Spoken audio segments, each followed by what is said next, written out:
MFT Pod. Your host is Flemex, and here accompanies me my favorite host and the only one, the TakeOn. What's up, Flemex? How's your day? It's going all right, man. It's just my day off again, like always on a Wednesday. Just spending it with, because that I don't get any break. I'm pretty busy, and the TakeOn wants me to take a break from work.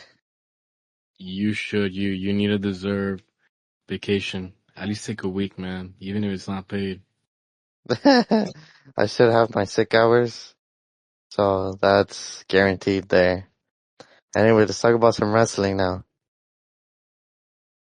What do we got going on right now? There's a lot. There's a couple of things that should be covered, and I feel Honest, that we should go over and let everybody else know what we think and give them the ability to also comment on what they think of the matter. well, to be honest, wrestling has been a little vague to me. I haven't been caught up, to be honest with you, but I did see a lot of clips with on the pay-per-view matches that WWE and AEW have had. And needless to say, like always, there's always somebody stepping over somebody, and that is AEW beating WWE always. Isn't it crazy that the calendars, like the event calendars are like back to back? It is, and I mean the whole competition for that's the beauty of it. And I mean, Tony Khan even commented on press conference after the pay-per-view where they asked him pretty much saying like, "What's your opinion on it?" And he pretty much gave a very good solid answer and says, "We're just doing our own type of thing, man. Let them be doing their thing, and we're doing our thing, and obviously our product is better, and it 100% is full." And I like how he just did it in his own nerdy way, where he just where he just brought up a historical promotion like Jim Crockett's. Of course, we're not too informed. You know, we are early Gen Z, so we grew up with just ruthless aggression and so forth. But yeah, he mentioned a historical, probably a fact. We'd have to look into it, but how WWE and Jim Crockett's were competing head to head, programming wise. Hence, how WWE dominated in distribution for their production. Yeah, no, I mean, yes, WWE had the whole crazy thing for Trick Williams beating TNA World Champion, and now he's TNA World Champion. I'm kind of intrigued how it's gonna work out. Oh Obviously, man, speaking of that, continue. and like how the deal is, like, how is it gonna function? Like, he doesn't get paid by Anthem, he gets paid by WWE. So how are they working out the deal behind the scenes? Because that is crazy to me. Having a WWE star finally being a champion at another company. And it's not like a Imagine, company, it's not a company owned by the Fed, but it's just crazy to me. imagine that. I ran into this threat like 2 days ago. Yes. Shout out to Mr. Kashif Walls. He threaded saying with a picture of Kenny Omega being the belt collector back in 2021, as he was also TNA champion. And essentially they're comparing the partnerships between AEW and TNA, and they're comparing those two partnerships and the current partnerships between WWE and TNA.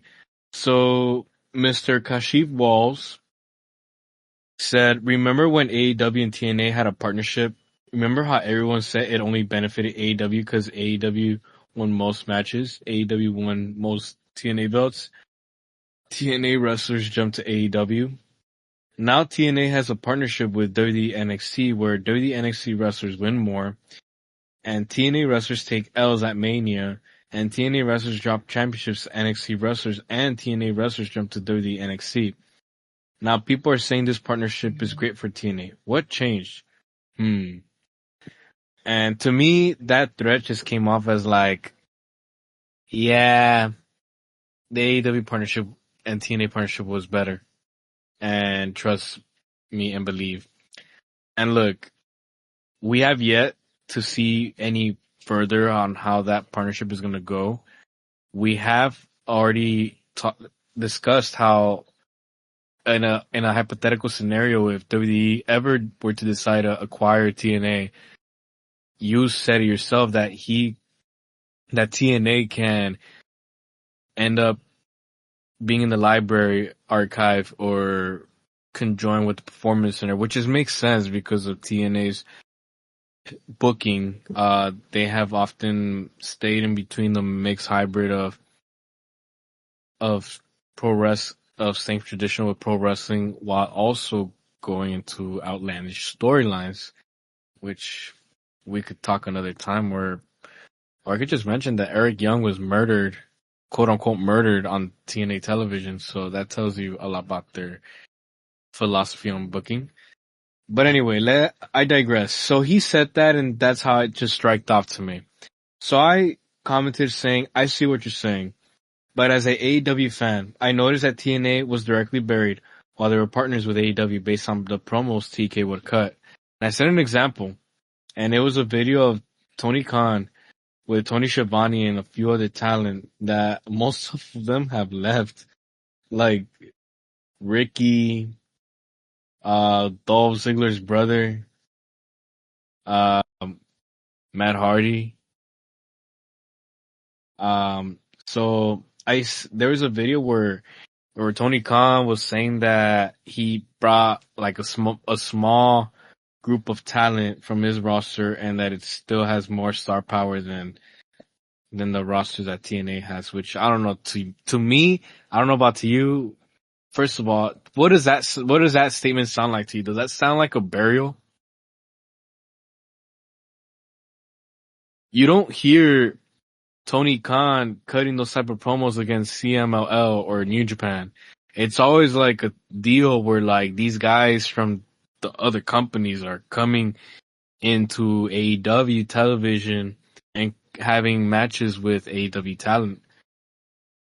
You didn't see Uh, that you didn't see that with the partnership between AEW and TNA. It mostly benefited Kenny Omega, the Good Brothers, Carl Anderson and Luke Gallows, and like just the nostalgia of bringing back Bullet Club, because Bullet Club was still popular at the time. So I don't know, like so far I have yet to hear the higher ups say any belittling things about TNA. But what's your take on it? Honestly, I think it's just very interesting. Like it's still shocking at the fact. I generally don't think that Trick Williams is gonna be a champion for so long. I think they're gonna push that whole Santana. Like I said, I don't want the TNA product. So if anybody can educate me, please educate me because I really want to know how your prediction is.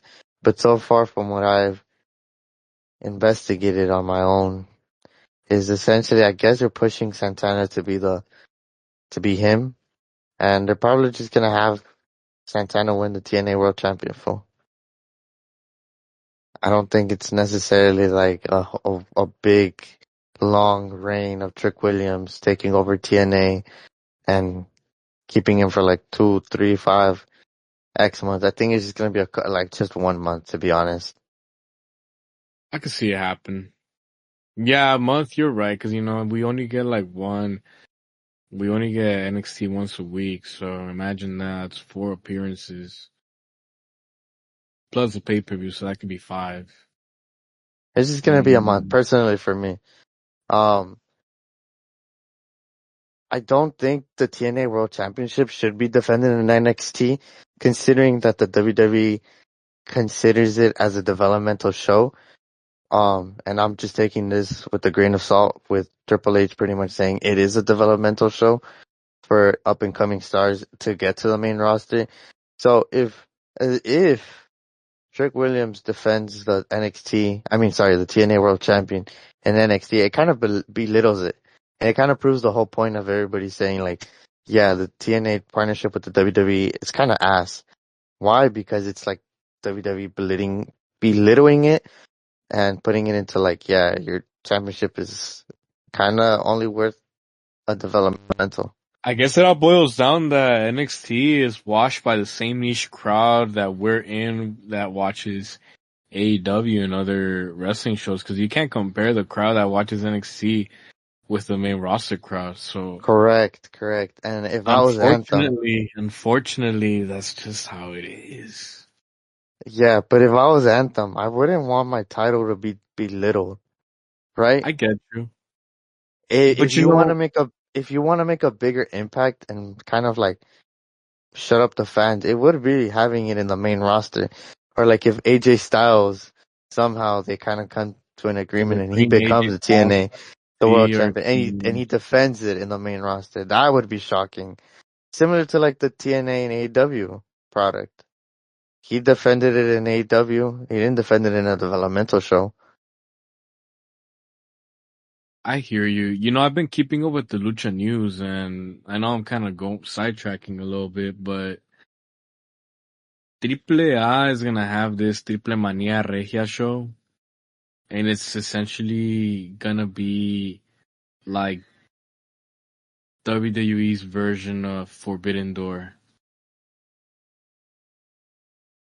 and it's gonna be, and I'm sure you can already tell it's gonna be NXT in that event, and then you're gonna have TNA there with Triple A. It's just so crazy to me how those two promotions were the early partnerships of AEW. And you just look at like 6 years later. It just tells you that there's just so many factors that played into why things happened the way they did. Like that's the same topic that always brings me back to like Jay White's booking, but that's a different discussion. But it's just like realizing that there's a lot of factors that happen. Like we just can't blame one or the other, because obviously I'm sure there was two sides that were wrong, but at the end of the day, they all parted ways, but they're happy where they're at. So where were we at? Sorry, I got on a little soapbox talk here.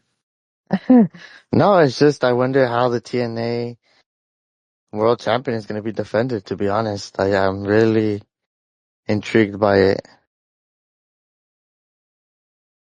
Based on your knowledge or understanding, how would you compare the partnership between AEW and AAA and TNA compared to now that now TNA and AAA are now with WWE? But Consejo joined in the party, and New Japan has been so far, they've clicked very well with AEW. Like, what do you think so far in your understanding? Like, what's in your opinion, from what you see in your understanding, what do you got to say? I genuinely don't think they benefit from it. People could argue with me and tell me, oh, the ticket sales have been up for TNA, or yeah, like the viewership has gone up. And I get it, it's something. But I just don't get intrigued to watch any of the product. Personally, for me, right? I'm wrong. What doesn't intrigue you about However, it? I just don't. I mean, besides, it's just TNA has never been a show for me as a kid. I know I saw a couple, but I just wasn't intrigued by it necessarily to that nostalgia of with the WWE because that's essentially what I grew up with, and that mentality of the WWE is the only product in the whole world, quote unquote, because that's what they try to illustrate. But do they benefit from it? I don't know. We'll see. It'll be. It's because I have that mentality where I feel like WWE executives are talk to other these partnerships and they're just like, yeah, your people are just not gonna be it for us, and we're gonna have to be on top in order to maintain that relationship. However, with AAA, well, it's WWE's product, so they could do whatever they want, rebrand it, rename it, etc., etc. But I'm mostly talking about the TNA relationship. Unless TNA gets bought by the WWE, cool. They pretty much own it. It's their product. But when it comes to that, I don't know. What do you think?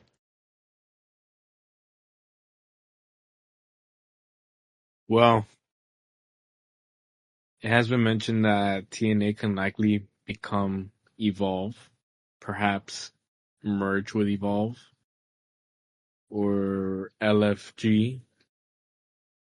Because because just I've watched TNA growing up, and I did think it was an alternative to WWE. It's why I tuned into it, because I kind of got tired of like what was presented to me in WWE, and I just liked what I was seeing in WWE. I saw things that I wasn't seeing in WWE, and it just amused me, and it just attracted me. Uh, Again, when you're younger, when you see former WWE guys, you don't see it as like, former WWE guys. It's more like, oh, damn, like they're out of the WWE, like they're really out. They're at another company. Like I can't believe it. Like you wouldn't have imagined them to be in another banner, but it was just, you know, especially the more WWE former guys, the more WWE former guys or people came in, it just started to become more of WWE 2.0. And it just always seemed like it was going there. Like before that, it was all like alternatives such as like the Ultimate X or the King of the Mountain match, which is always changes up, but sometimes stays the same. What other stipulations did TNA create? From the top of my mind, only Ultimate X has been one of the alternatives. Uh, and just, I've never seen more championship belts in any other company like TNA did. They have a women's champion, and if I'm not correct, they have a tag team and a trios champion. Which I don't think I ever saw a trios champion for the men's division, probably, but most likely tag team. Anyway, TNA has always seemed to me 2.0, so I feel like it's not gonna benefit. Like this is probably like a passive way to like essentially perhaps eat TNA, don't you think? I think that's Compared what to like it's. AAA, AAA was kind of like WWE was just like already seeking, like hunting for some way to sneak into Mexico. And then AAA just happened to be like waving like, we're selling, we're selling, we're selling. And then WWE is like, oh, for sure, we got the money, and so they bought him.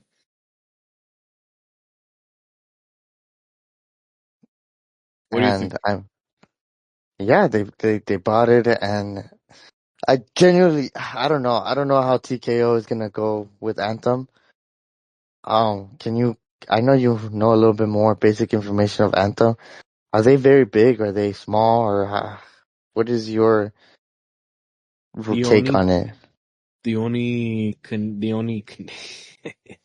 only background info I have of them is that they are Canadian. That's it. Yeah, and they've been they've been owning TNA for a cool minute. and they've been surviving for a cool minute as well.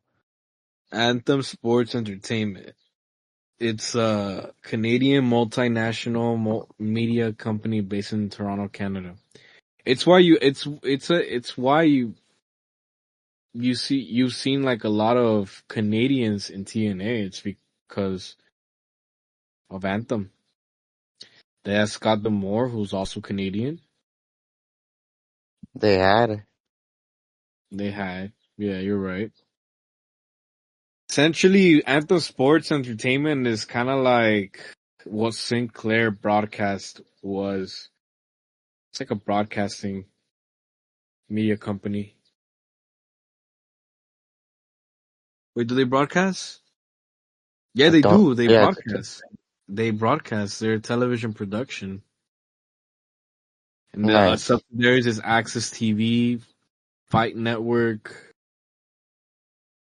Invicta Fighting Championship, which is an MMA promotion.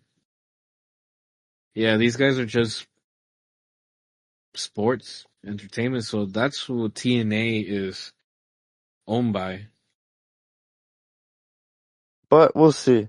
I genuinely don't know if they're gonna get bought out. I mean, a lot of people are. I'm sure WWE would buy them. I don't Yeah, think. Yeah, they. It looks like they're gonna be bought. I mean, they're legit kind of taking their most popular talent and just kind of just transitioning them to the WWE. I feel like I don't know. Do you feel like because at the end of the day, Anthem is about sports and entertainment that does have to do with wrestling. Do you think they would sell to WWE and then they would start their own promotion, or do you think that would be a separate discussion about like where they would take broadcasting? I think it's a separate conversation. I think TKO might have already mentioned it, possibly behind the doors. This is just my opinion. I feel like they already talked about it. Like, yeah, just sell it to us. But I don't know. They probably have mentioned to like, oh, let us buy you out. But Anthem Yeah, just kind of like, nah. because you got to keep in mind that TNA also has their own streaming service. Exactly. So imagine that.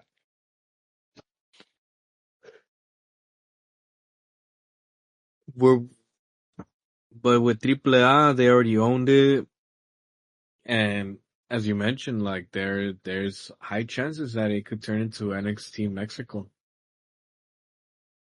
And it probably will.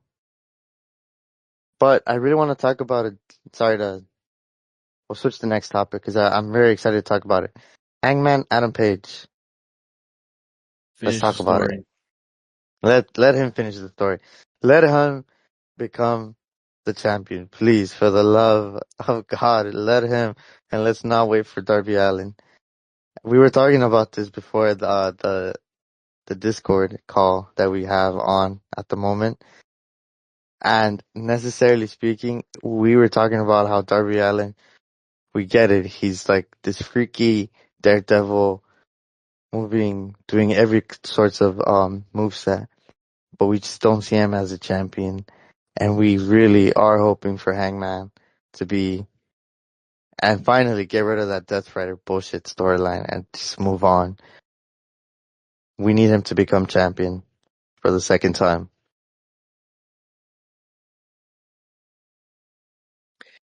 He needs to finish the story. But you know what's my take on this? Yes. I think that Hangman's reign is gonna be like Cody Rhodes. I feel like his story will always be compelling and a lot more interesting when he's chasing after the title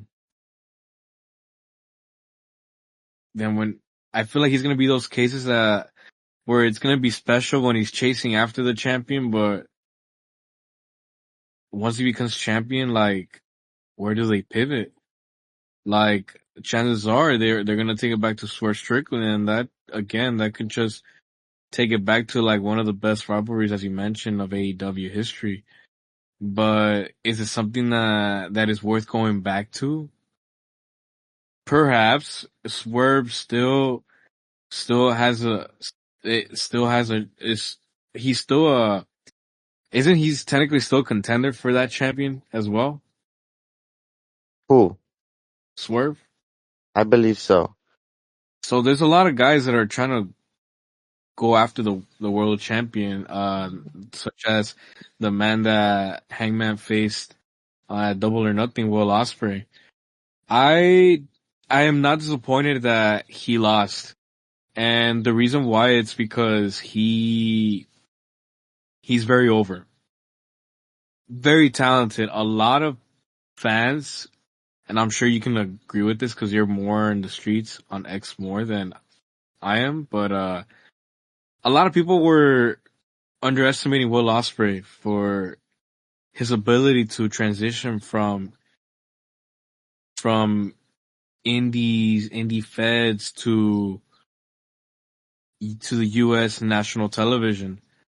And Osprey, we may hear a lot on the internet that he's something, but you can tell he genuinely loves the sport, the industry, and he's trying to be better.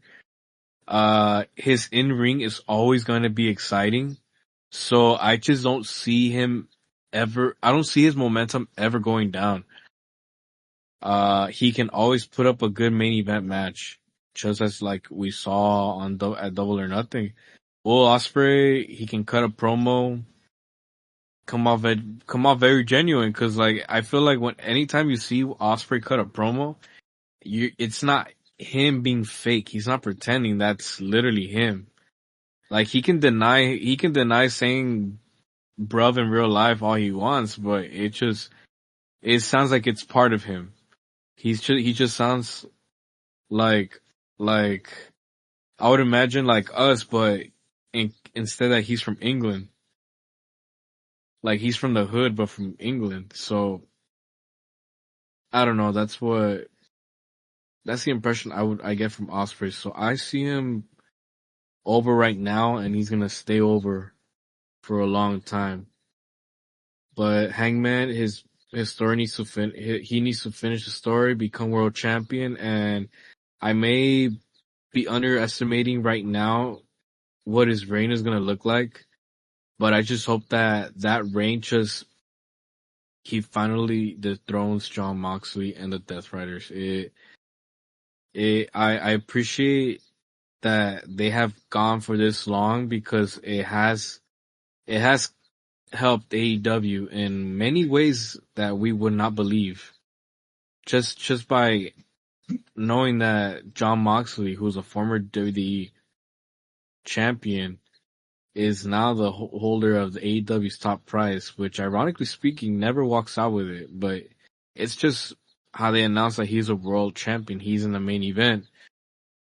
And now that you see an up and coming man that has overcome a lot of odds and many obstacles, like redeeming himself into getting his second reign after how his first reign wound it up with a lot of things that made AEW turn a whole 180. Exactly. The thing is that Hangman has such a redeeming story. His storyline from last year all the way up to now, it just leads up to this point. Like he should have been and he should be the face of the company as the champion. His storyline, everything about him, fool, it's just perfect. The redeeming laugh, how he goes from a breaking point to pretty much losing everything to finally redeeming himself. Yup. And today's a day where, with the words, we'll hear from Hangman Adam Page today in an hour. We'll finally hear it. Oh yeah, I'm looking at the time. We have half an hour until AEW Dynamite. Why do we always record after Dynamite? Before Dynamite, huh? Not interesting. Well, it's because, our schedules are very tight.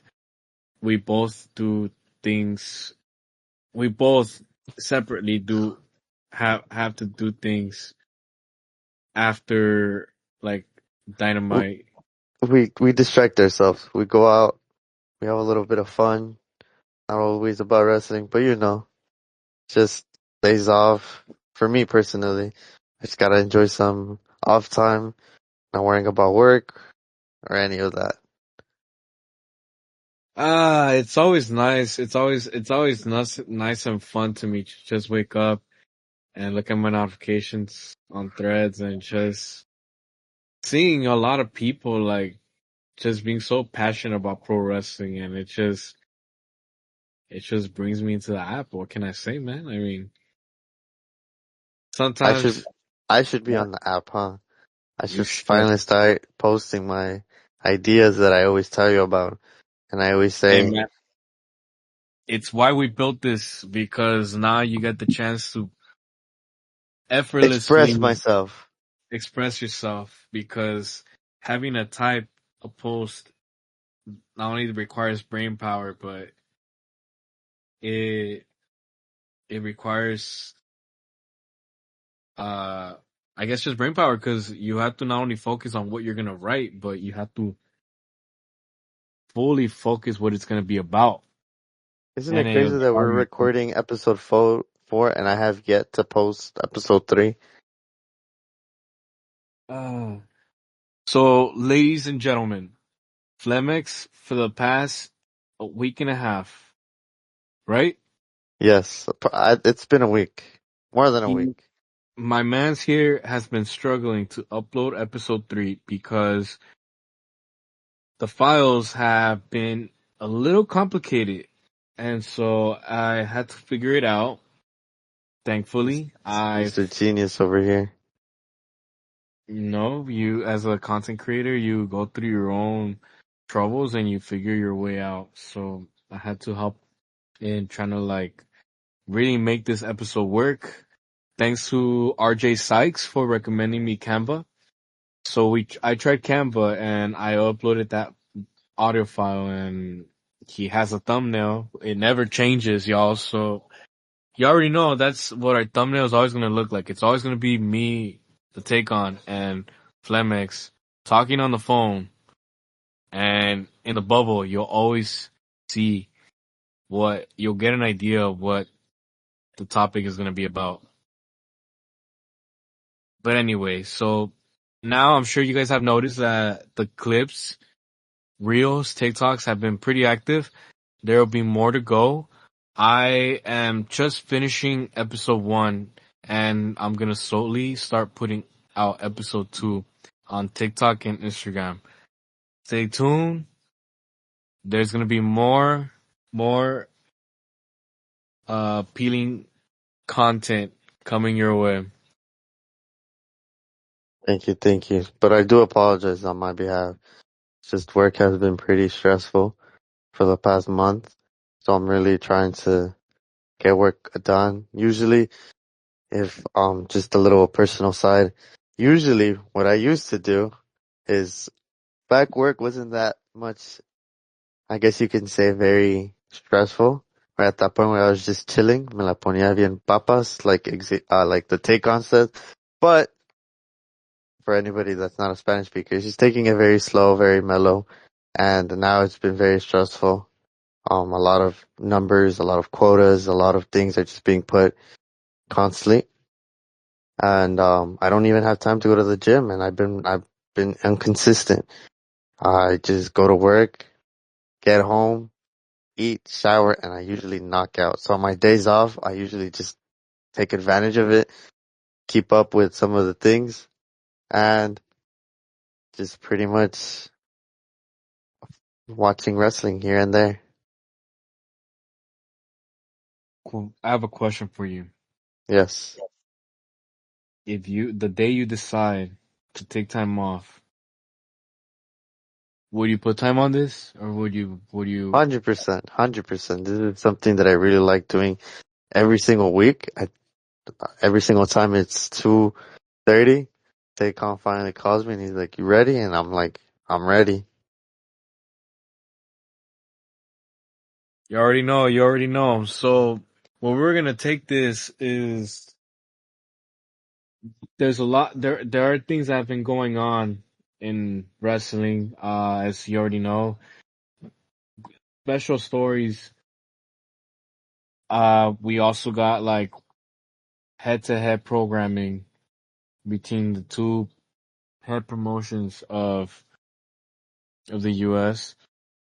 What would you like to add on, Flemex? Honestly, it's been pretty. I haven't catched up, to be honest. Like I was telling you this week, these couple 2 weeks have been pretty out of my control. However, let's talk about the TNT Championship because we were talking about that. Well, how are we feeling about Adam Cole? He has a match today, Kyle Fletcher. I genuinely hope Kyle wins, but let's talk about that a little bit. Ooh, been looking forward for you to bring that up. Let's pull out that website that our man Tony Khan was clowned on for giving a shout out on in the streets. Cage match. We're not gonna look at the comments. We're not gonna look at the ratings. We're gonna go based off the stats. In other words, each reign. We're gonna look at the titles. We're about to open up AEW TNT Championship. The current champion is Adam Cole. So far, he's been holding it for 53 days. He won it back in Dynasty. He won it back on Dynasty last month.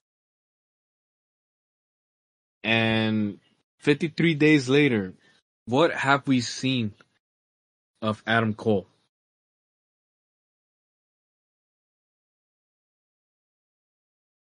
I don't know. You tell me. Ha ha ha ha. I would have expected you to say something. I don't know. You tell me, brother, because I don't know anything remotely good about that championship. Well, AEW Dynasty was back in April 6th. And the next match that Adam Cole had was last month on the 17th on Collision Spring Breakthrough against Claudio Castagnoli. Adam Cole won that match. I'm sure you already have some comments about that. Yes, And continue.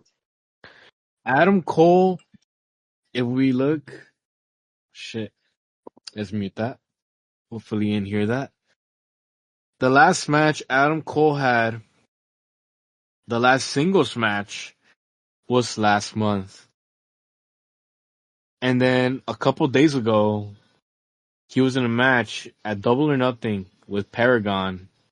Interesting name. Kyle O'Reilly and Roderick Strong. Honestly, at this point, I take back what I said. I don't know what the plans are for Adam Cole as TNT champion, but so far things are not looking very well. I once said that I would prefer Adam Cole as champion than Daniel Garcia. Oh Lord, am I wrong? Because none of these men are doing justice for that title. The last time I felt like there was something good going for that title was when my man's, what's his face, Cope and his boy Christian, they had very memorable TNT title reigns. You had Cope who was, man, I know in the past you and I have like talked a lot of our shit for him for being an old man and having a midlife crisis and us like just being convinced that there are rumors of him using backstage politics to get over, but he was he was he was giving out one of the best matches he's ever done in his career. I don't think I've ever seen Cope Edge ever wrestle like that in the Fed. Like, he might have done crazy stuff. Like, I'm sure you like to bring that up again with me because I'm such a huge Jeff Hardy fan, but he did that crazy spear at the Money in the Bank on Jeff Hardy. Those are crazy things that, again, you saw Edge do that against Malachi, and that didn't go so well. But you just, and during Cope's title reign, a lot of, you saw a lot of memorable stuff with his reign. And it was the fact because he had really cool matches. And one of the matches that I still remember stood out to me that I remember you and I spoke very highly about was his match against Penta. 100%. I still geek over that match. That match How was, how that how that man was literally moving at his grown age. I was like, that's crazy. I don't You know, that never, match, sorry to interrupt. You never saw him do that type of stuff in the WWE because of his age. I'm pretty sure the WWE was just super WWE-ish, where they just wanted to protect him. But yeah, that match was really good. one match that I will always cut slack for Cope is when the match he had against Cardona at Collision. Again, it was nostalgic and I'm sure a lot of people were into it.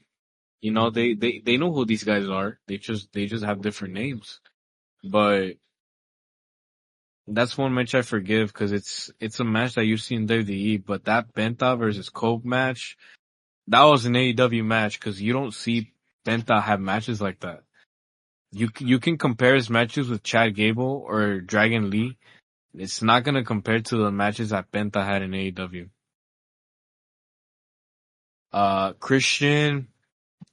Christian had an opposite yet memorable reign from Cope. While Cope was out there delivering his best matches, the best matches of his career, Christian was out there delivering the best character of his career. And that was him portraying to be the father, AEW's father, going after a bunch of dudes who've lost their fathers and taking them into as their own. Uh, I know Kill Switch Luchasaurus is one of them.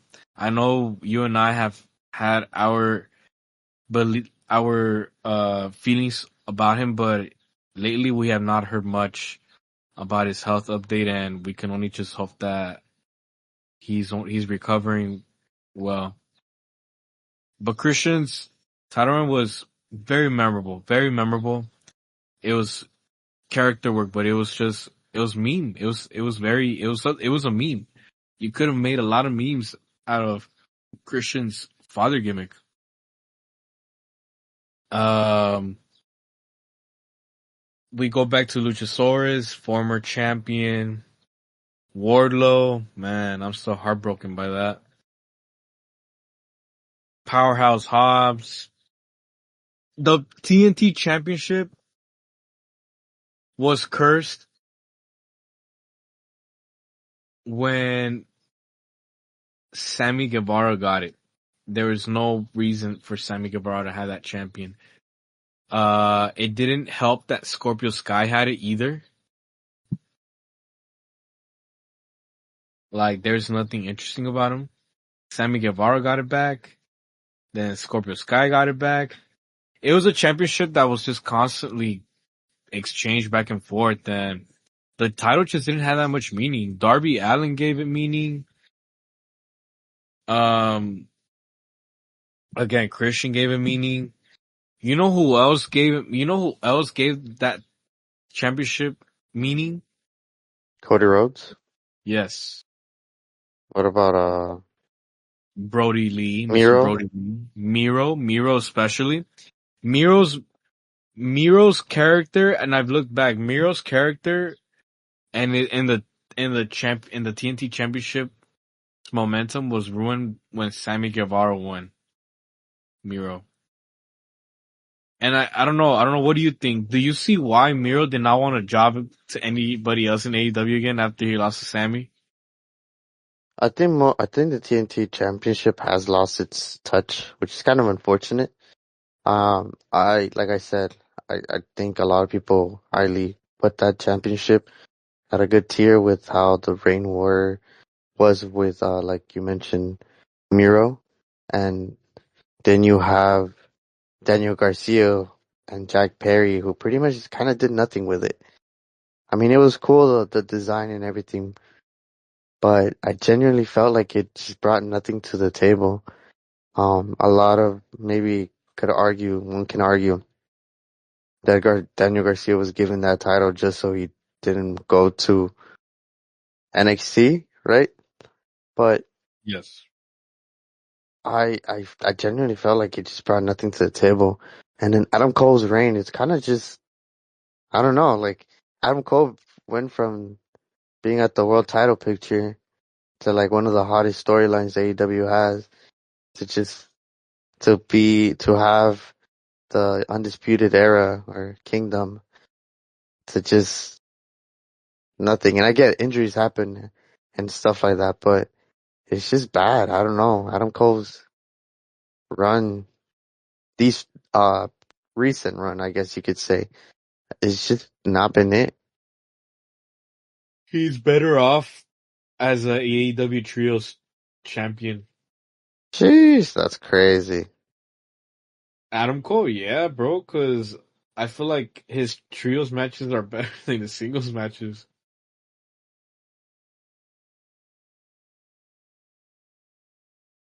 Ah, man, You're that's starting to sound like me, a hater. you think so? Yeah. Adam Cole is the GOAT. I'm not taking away his accomplishments, but it's just his run due to the injury. It's just been very lackluster, and it kind of sucks because I mean, I would have assumed that title would have been super elevated with him, but I don't know. It's just not been it for me. And this is gonna sound bad of me, but he needs to lift more.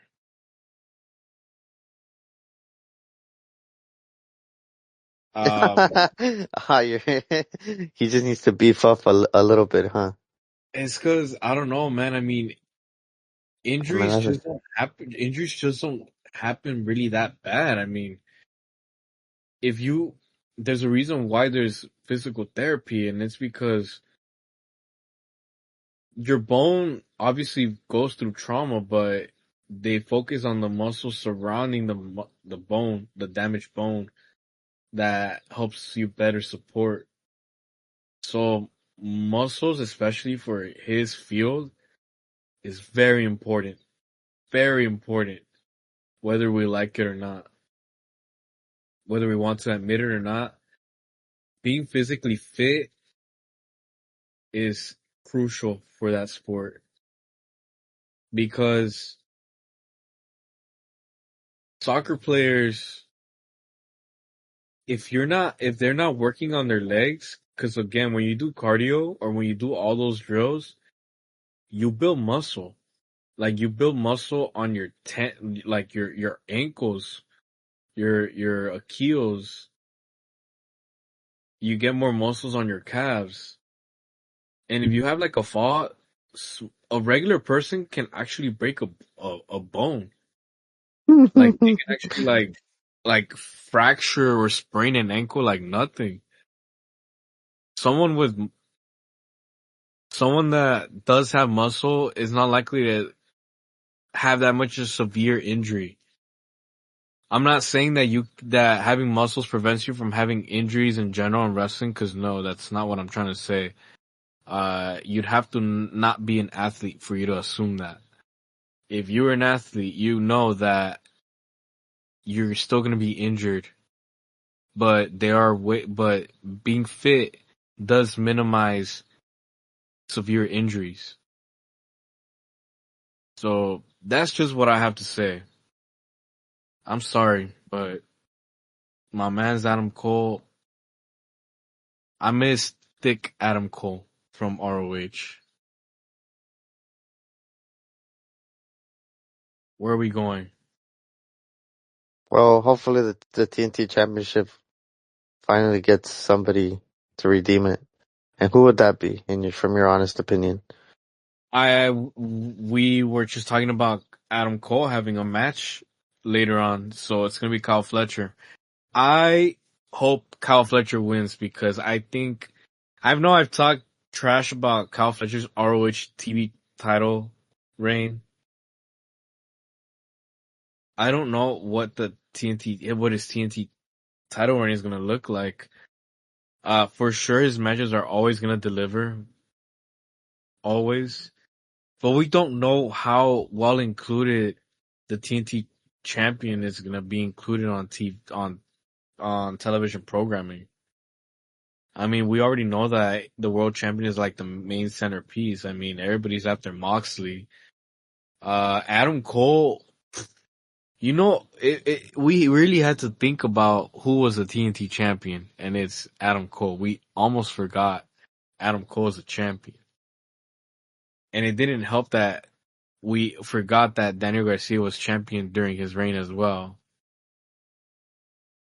Uh, so that TNT championship just has to. I hope that there's a way that it gets rebuilt again and gets well implemented into AEW television.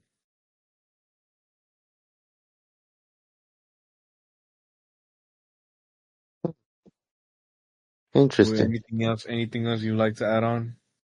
Nope, I genuinely hope that Kyle Fletcher wins, and we'll know within an hour. In an hour, half an hour. We don't even know the order of the card, do we? No, I don't. So that's why I kind of just said within an hour we'll finally find out that Okay, answer. let's open up IG real quick.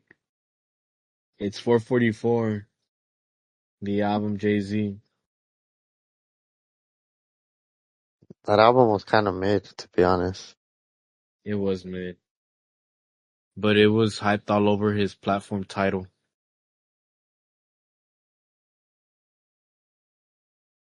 So yeah. I'm trying to see like the card. You know how they lay the cards in one picture? Trying to look for that. So we have a no DQ tag team match between Anna Jay, Harley Cameron, Megan Bayne, Penelope Ford.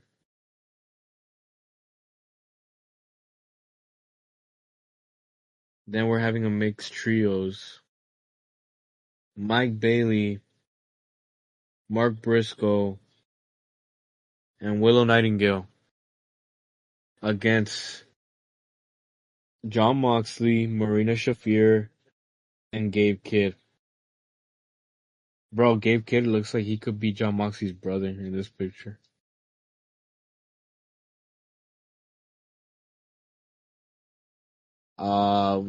We're gonna have a segment with Hangman Page.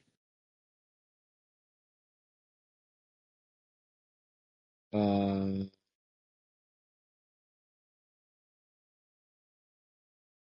we're getting Josh Alexander versus Bro. What's your problem with Josh Alexander, man?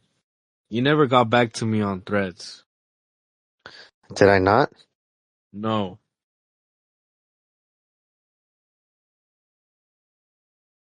you did not.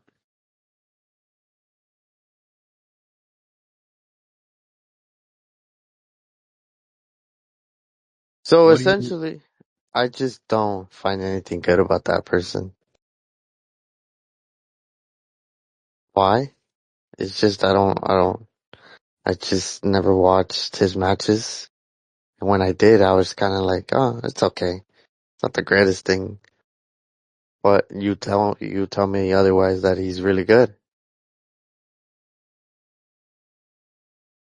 His matches on AEW television have been great. Seems like a very believable wrestler in AEW. We're the best wrestler. Seems very technically sound.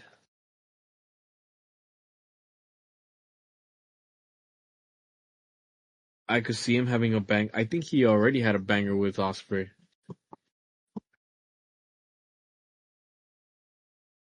You know what I wanted to add on while we were talking about the TNT Championship? I know I'm like shifting in another direction, but I'm very disappointed with Jack Perry's scapegoat gimmick. Did I talk about this already? I think you previously mentioned it briefly, but I don't think it's been like a topic. Got it. So I was under the impression that that scapegoat gimmick that Jack Perry was playing was kind of like influence or an offshoot of Raven from ECW. So even his pose was like Raven's with like his fists and arms out, like if he was being crucified. You know what I mean, right? Yeah. So he had like the hair and all that, grew his beard out, changed his gear, wears like a denim jacket or whatever, and just cuts these like very dark, cryptic promos. But like the main centerpiece was sacrifice and like just sacrifice. Like you're gonna be blamed for everything, so take the bullet. It was always about him taking the bullet for AEW.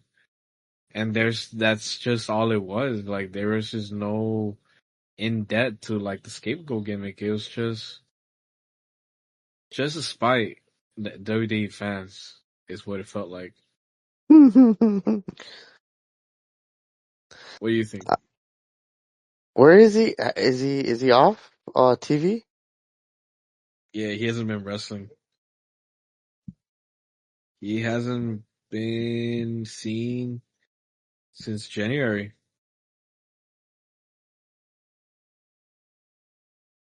He was in Japan back in Dynasty. Damn. Damn. We'll see I kind of wonder what's plans for him, Jack Perry. What is gonna lead to him? I don't know, man. We had Don Double or Nothing also had uh I guess I'm just going off topic now because we're talking about Jack Perry and that just leads me to the five pillars of AEW. Her Syndicate had a match against, I don't like to call them what their tag team is called because I don't know, it's just corny. But it's Dustin Rhodes and Sammy Guevara. And it's like, Dustin Rhodes, yes. Like, it's always amazing to have you on Spotlight because you can always deliver. But I don't know, like, Sammy Guevara being out for so long, it's like, how are you gonna get me to care about him through just putting him in a match? Like, he's just there. He's just booked to have a match. Like, I don't know, it's just very hard to care about him nowadays.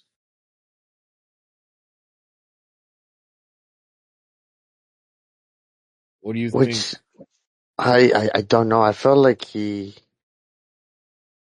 don't know, to be honest. I'm very kind of just like questioning on what's next for him. Which brings me to Darby Allin. I think he should be an attraction. I don't think he should be champion. He doesn't I look like feel a sorry to interrupt. I genuinely feel like Tony Khan messed up when he was waiting for him just to be champion.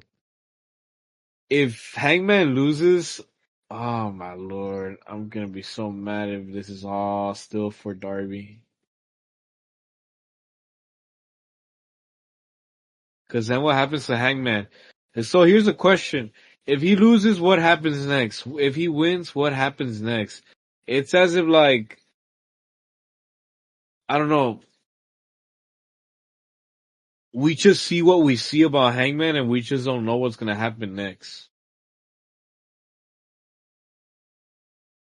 Which I guess, in a way, it's good storytelling. It really is. It really is. Oh, can we also talk about briefly how Saturday night live was just plain ass. Sorry to. Please go ahead. Please go ahead. Talk. Oh, brother, I was at work and I was like, because we have a back TV. In the back we have a TV. I was like, let me put it on, bro. That was one of the worst television I've ever seen in my life. You had John Cena versus R-Truth. That was ass. You had Zelina Vega versus Chelsea. Ass. Everything about that. Um, about the Drew McIntyre and Damian Priest. I'm not a Hasn't that fan of match Damian gotten old? Priest, and it was bad. Hasn't that match gotten old? Damian Priest versus Drew McIntyre. Yes, please get it I over feel with. like I'm it's tired of. becoming like CM Punk versus Drew McIntyre. I'm done. I'm done seeing Damian Priest on my television. I know it sounds like I'm a hater, and I believe I am, but please stop. Stop. Don't put him anymore. Yeah, that Saturday Night Live, and then you had Cody Rhodes come in.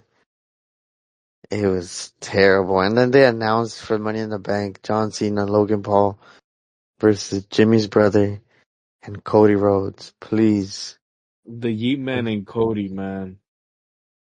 we're done with it. Please get Jimmy's brother out of my terrible that card. They need to remove. I know they had a little deal with the NBC, but just remove it. It's not good. The We're getting WWE Gunther, has. we're We getting have. Gunther versus Jey Uso again. Oh, it's so bad, dude. It's really bad. The WWE product has been pretty bad lately, specifically with the main roster. I don't know how fans watch it every religiously every week because I just can't. Can you? Can you watch that Netflix show or SmackDown? I get tired watching WWE. I get sleepy. My attention I span get is cooked. distracted. I get distracted. I guess because there's not matches, so there's not really much to watch. There's more to listen than there is to watch. If that makes sense. I feel like Correct. Raw Yeah. is just, like you said last time when you talked about WrestleMania night one. It was like watching Raw as like background noise. That's basically what Raw is to me. It's background noise. Or you just put it AEW, AEW on the other hand, it just has me invested because you know it's cool. It's cool what happens in the ring. exactly. And this is whatever I get. There's no storylines or whatever. That's the legitimate argument, but you're hooked with the wrestling because we're there to watch the wrestling, right? I really want the casuals to get into AEW. But the storylines, there's no stories, But the quote move, unquote. can you do it? Can you do that? Can your No, uncle do that? Can your primo do that? Can your I don't. friend, can your boyfriend do that?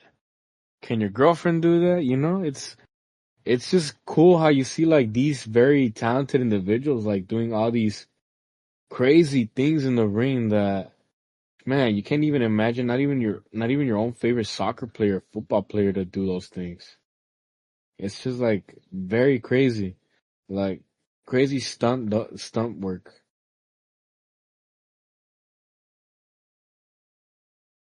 Yeah, WWE has been just like if I can't go to sleep, I just put on the show and just kind of go to Mimi's. It's lost its spark. And I blame TKO for it. TKO. And then Tony Khan is just doing his own thing. So TK and TKO. TK's doing his Props, own thing. props to him, man. Props to him. I'm genuinely excited because within 4 minutes AEW starts. So I don't know if you want to wrap it up so we get that chance to watch it.